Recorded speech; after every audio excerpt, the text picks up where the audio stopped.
Hello, and welcome to the turbulent world with me, James M. Dorsey, as your host. Israeli Prime Minister Binyamin Netanyahu's multi-pronged strategy to crush the Palestinian resistance to Israeli occupation by destroying Hamas is doomed to failure, with or without the potential expulsion or departure of Gazans. 18 months into the Gaza war, Israel has failed to dislodge Hamas, militarily free hostages held by the group, stop it from firing rockets at Israeli towns and cities, and halt Hamas's smuggling of arms into the territory.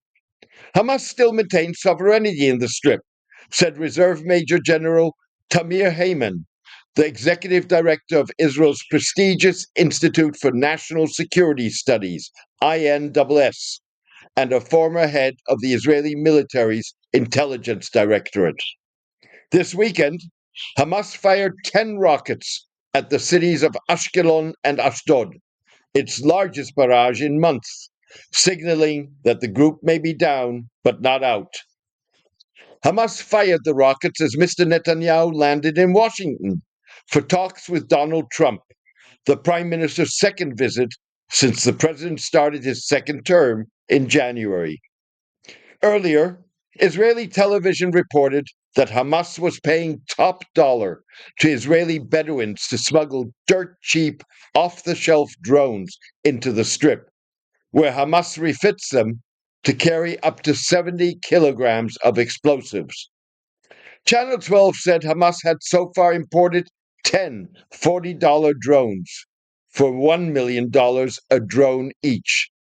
Hamas has yet to launch one of the newly acquired weaponized drones towards Israel.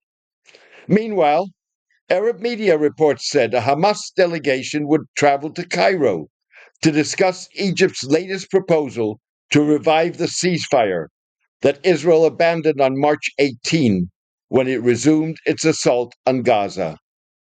Israel resumed its attack on the Strip to avoid negotiating an end to the war and an Israeli withdrawal in accordance with a ceasefire agreement brokered by the United States, Qatar, and Egypt in January that halted hostilities for 6 weeks.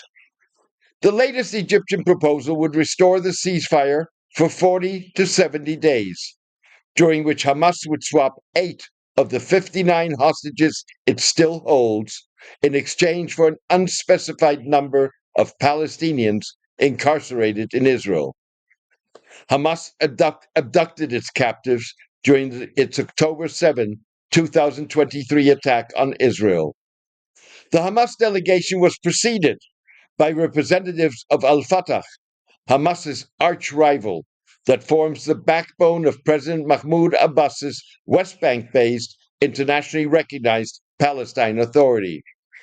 The al-Fatah delegation sought to persuade Egypt that Hamas needed to disarm and leave Gaza in a move that would strengthen the authorities' bid to take control of post-war Gaza, well-placed Palestinian sources said. In parallel, U.S. envoy Morgan Ortagus demanded in talks with Lebanese leaders in recent days that Lebanon expel Beirut-based Hamas officials. Speaking to reporters in the Oval Office, Messrs. Trump and Netanyahu said they were working on a renewed ceasefire deal. We're working now on another deal that we hope will succeed, Mr. Netanyahu said. Messrs. Trump and Netanyahu did not provide details, but Steve Witkoff, the president's Middle East envoy, will reportedly be in Oman on Saturday for high-level talks with Iranian Foreign Minister Abbas Araghchi. Mr. Trump did not identify Mr. Witkoff by name. The president said the U.S. and Iranian officials would hold face-to-face talks, while Iran insists they will be indirect. Whether Mr. Witkoff would travel to Israel, Egypt, and or Qatar while in the Middle East was unclear. Egypt and Qatar, alongside the United States, are mediating the ceasefire negotiations. Challenging Mr. Netanyahu's goal of completely destroying Hamas, irrespective of the cost in Palestinian lives and Gazan infrastructure, Mr. Hayman, the INSS executive director, noted that the Muslim Brotherhood, Hamas's ideological home, has demonstrated that it cannot be eliminated through military means alone. Mr. Hayman went on to say that the Brotherhood itself has survived in the West Bank, Egypt, Syria, Jordan, and even within Israel itself, despite military pressure.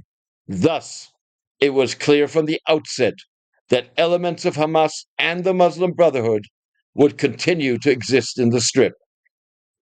In the absence of the political will to equitably resolve the Israeli Palestinian conflict with the creation of an independent Palestinian state, Mr. Hayman advocated the creation of a Palestinian administration in Gaza made up of figures who are not associated with either Hamas or the Palestine Authority.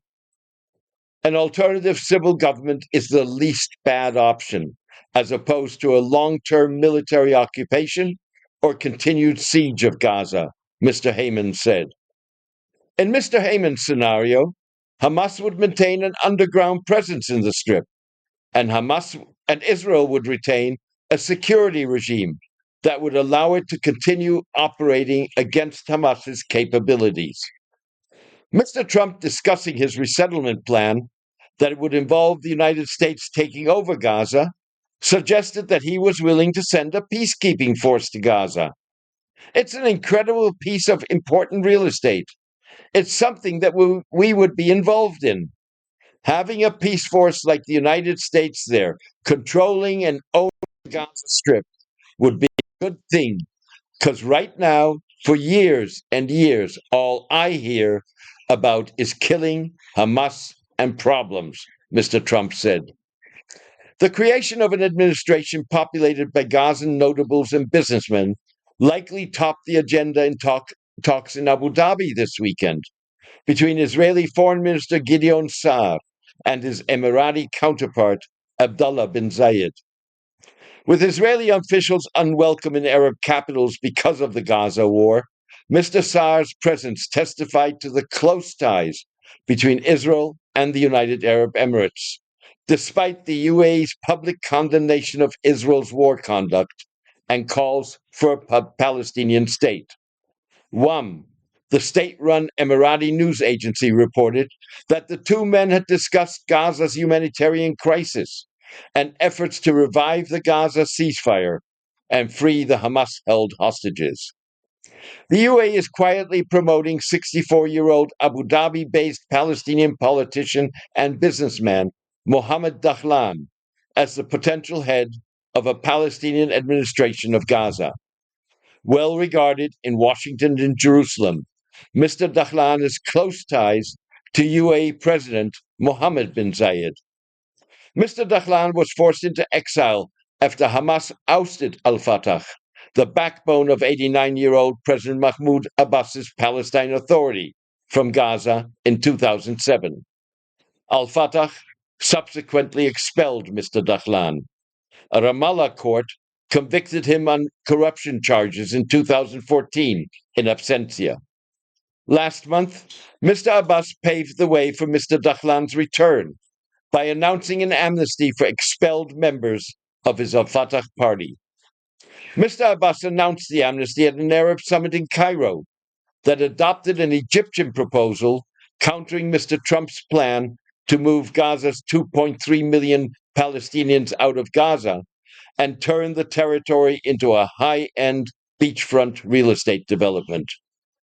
The gesture was partly directed at President bin Zayed, who was conspicuously absent. A deputy prime minister represented the UAE at the summit.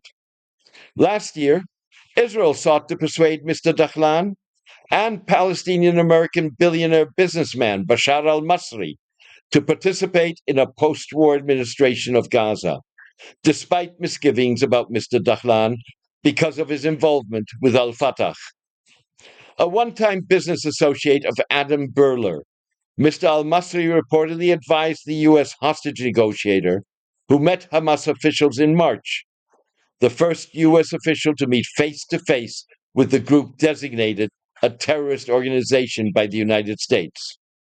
This week, American families of victims of Hamas's October 7 attack filed a lawsuit against Mr. al-Masri, charging that he assisted the group in constructing infrastructure that allowed it to launch the cross-border rampage. Mr. al-Masri has denied the allegation. Meanwhile, the UAE, alone among Arab states, has called for engaging with Mr. Trump on his Gaza resettlement plan.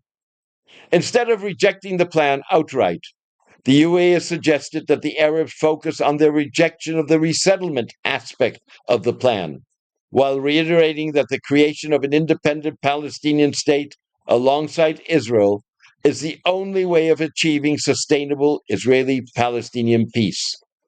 Somaliland, the UAE-backed breakaway Somali Republic, last month denied assertions that the United States asked it to resettle Gazan Palestinians. Touting Mr. Trump's resettlement plan, Mr. Netanyahu and the president said they had discussed some countries they believed would be willing to accept Palestinians. Mr. Trump, describing Gaza as a death trap, the most dangerous place in the world, and a place that nobody wants to live in, asserted that if you take the Palestinians and move them around to different countries, you have plenty of countries that will do that. You'll have a freedom zone. Thank you for joining me today. Substack columns like The Turbulent World are essential reading in a world of sharply diminished coverage of international affairs by mainstream media.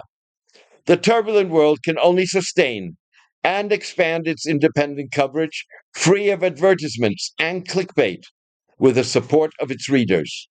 So, please consider pledging your support by going to jamesmdorsey.substack.com and choosing one of the subscription options. Thank you for your support and loyalty. Take care and best wishes.